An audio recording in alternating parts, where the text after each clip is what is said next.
안녕하십니까. 오늘은 신약 성경에 이름이 나오지만 자세한 소개가 없는 아볼로에 대해 말씀드리겠습니다. 아볼로는 어떤 사람입니까? 고린도전서 1장에 고린도 교회 분열을 말하면서 나는 바울에게, 나는 아볼로에게, 나는 게바에게, 나는 그리스도께 속한 자다 이렇게 말하는 것을 보면 고린도 교회에서 아볼로는 바울과 베드로에 비교될 정도로 뛰어난 사람이었음을 알 수 있습니다. 고린도전서 3장에서도 아볼로는 무엇이며 바울은 무엇이냐? 그들은 주께서 각각 주신 대로 너희로 하여금 믿게 한 사역자들이다. 나는 심었고 아볼로는 물을 주었으되 오직 하나님께서 자라게 하셨다라고 아볼로를 언급하며 바울은 아볼로의 귀중한 역할을 인정했습니다. 그러므로 고린도 교회에서 아볼로와 바울이 서로 경쟁했다기보다 미숙한 고린도 교회 성도들이 누가 더 좋다든지 누구를 따르겠다는 식으로 자기 선호를 드러낸 것이기 때문에 생긴 일일 수 있습니다.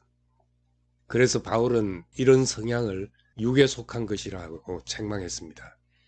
사도행전 18장에는 브리스길라와 아굴라의 이야기에 이어 그들이 에베소에서 알렉산드리아 출신 유대인 아볼로를 만난 이야기가 나옵니다. 알렉산드리아는 알렉산더 대왕이 이집트를 정복하고 자기 이름을 붙여 세운 도시로서 헬라 제국 최고의 박물관과 도서관이 있었던 곳이고 철학, 과학 등 지식을 추구하고 교류하는 학문의 중심지였습니다. 히브리어 성경을 헬라어로 번역한 70인 역도 이 도시에서 만들어졌습니다.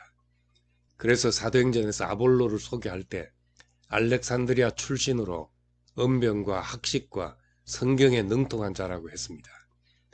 고린도후서 11장에 바울이 내가 비록 말에는 부족하나 지식에는 그렇지 않다 라고 말한 것을 보면 고린도 교회에서 바울과 아볼로의 언변이 비교되었을 수도 있었을 것입니다.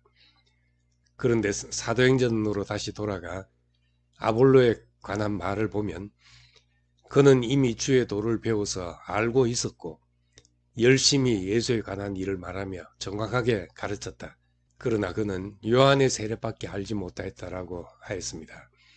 아볼로가 예수에 관한 일을 말하면서도 요한의 세례밖에 몰랐다는 것은 참된 세례, 복음의 핵심인 예수의 죽음과 부활의 의미를 몰랐다는 말입니다. 그래서 브리스길라와 아굴라가 따로 아볼로를 데려다가 하나님의 도를 더 자세히 설명해 주었다고 했습니다. 아볼로는 에베소에 가르치러 갔다가 브리스길라 아굴라 부부를 만나 오히려 배우게 되었습니다. 그리고 아볼로는 이 부부에게 복음을 자세히 들은 후 아가야 지방으로 가서 믿는 자들에게 많은 유익을 주었고 예수가 그리스도라는 것을 성경적으로 증언하여 유대인들을 설득했다고 했습니다. 아볼로의 지식에 브리스길라 부부의 생명이 불어넣어진 것입니다. 아볼로는 어쩌면 대학자였고 아굴라는 천막 제조업을 하는 기술자이고 상인이었습니다. 세상의 눈으로 볼 때는 학자가 장사하는 사람에게 배운다는 것은 쉬운 일이 아닙니다. 그런데 브리스길라와 아굴라의 가르침이 학식이 뛰어난 아볼로가 고개를 숙일 만큼 권세에 있었기 때문입니다. 신기하게도 사람은 자신이 무시하던 사람에게서 하나님의 영광이 나타나는 것을 볼 때 자신의 아집이 꺾이고 생각이 완전히 변하게 됩니다. 저는 이런 장면을 생각할 때마다 고린도후서 10장의 말씀을 생각합니다. 우리의 싸우는 무기는 육신에 속한 것이 아니요 오직 어떤 견고한 진도 무너뜨리는 하나님의 능력이라. 모든 이론을 무너뜨리며 하나님 아는 것을 대적하여 높아진 것을 다 무너뜨리고 모든 생각을 사로잡아 그리스도께 복종케 한다라고 했습니다. 복음을 전하면서 지식이 많은 사람들을 대할 때 그들이 견고한 벽처럼 느껴질 때가 많습니다. 죽은 자 가운데서 다시 살아난 예수를 전하는 이 복음을 그런 사람들에게 어떻게 전달할 수 있을까 고민할 때도 있습니다. 이론을 이론으로 설득하려 하면 논쟁이 되고 다툼이 됩니다. 그래서 복음을 전하려고 하다가 반대자들과 논쟁이 되어버리는 경우가 허다합니다. 분명히 하나님 말씀은 모든 이론을 무너뜨린다고 했고 하나님 아는 것을 대적하여 높아진 것, 모든 생각까지도 사로잡아 그리스도께 복종케 한다 했는데 실제 상황에서는 바위에 계란치기 하는 것 같은 느낌이 들 때도 많습니다.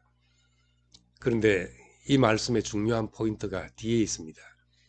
너희의 복종이 온전하게 될 때 모든 복종치 않는 것을 벌하려고 준비하는 중에 있노라. 사람들이 왜 복음에 복종하지 않는가의 문제가 아니라 너희의 복종이 온전하게 되었는지가 문제라는 것입니다. 자신이 복음에 복종된 사람이라야 다른 사람을 복음에 복종하게 할 수 있습니다. 자신이 하나님 앞에 허물어진 사람이라야 다른 사람 역시 하나님 앞에서 겸손히 무릎 꿇게 할 수 있습니다. 그래서 하나님 나라가 말에 있지 않고 오직 능력이 있다고 했습니다. 바울은 내 말과 내 전도함이 설득력 있는 지혜의 말로 하지 아니하고 다만 성령의 나타나심과 능력으로 하여 너희 믿음이 사람의 지혜에 있지 아니하고 다만 하나님의 능력에 있게 하려 했다고 말했습니다. 하나님 말씀은 사람의 지혜와 다릅니다. 그래서 계시라고 말합니다. 하늘이 열린다는 말은 뒤집어 생각하면 하늘 위에 사방이 막혔다는 말입니다. 성경에서 하나님을 체험하는 사람들의 공통된 증언은 자신이 사방이 막힌 자리에서 하나님의 말씀을 듣게 되었다는 것입니다. 브리스길라와 아굴라도 로마에 살다가 추방 명령이 떨어져 고린도까지 오게 됐을 때 막막한 처지였을 것입니다. 그 캄캄한 길에서 그리스도께 인도되는 하나님의 섭리를 경험했습니다. 그들은 기술자였고 아볼로에 비하면 학식이 없는 사람이었겠지만 그의 삶에서 나오는 말씀은 권세 있게 아볼로의 이론을 파하고 생각까지도 사로잡아 그리스도께 복종하게 하였습니다. 스데반이 있어 바울이 회심하게 되었고 바울의 모든 학식과 성경 지식이 복음을 위해 사용되었습니다. 또한 브리스길라와 아굴라의 삶의 체험에서 나온 말씀이 아볼로의 눈을 열게 했습니다. 하나님은 아볼로의 은병과 학식과 성경에 능통한 것을 말씀으로 변화시키셔서 복음의 길을 더 확장시키셨습니다. 모든 사람이 큰 일을 할 수 없지만 크고 비밀한 일을 열어가는데 실마리가 될 수 있습니다. 변방에서 일어난 우리의 작은 몸짓 하나가 후일에 하나님께서 하시고자 하는 일에 도화선이 될 수도 있습니다. 이렇게 여러 지체들이 서로 영향을 주면서 엮어져서 복음이 흘러가는 길이 되게 하신 것을 감사드립니다.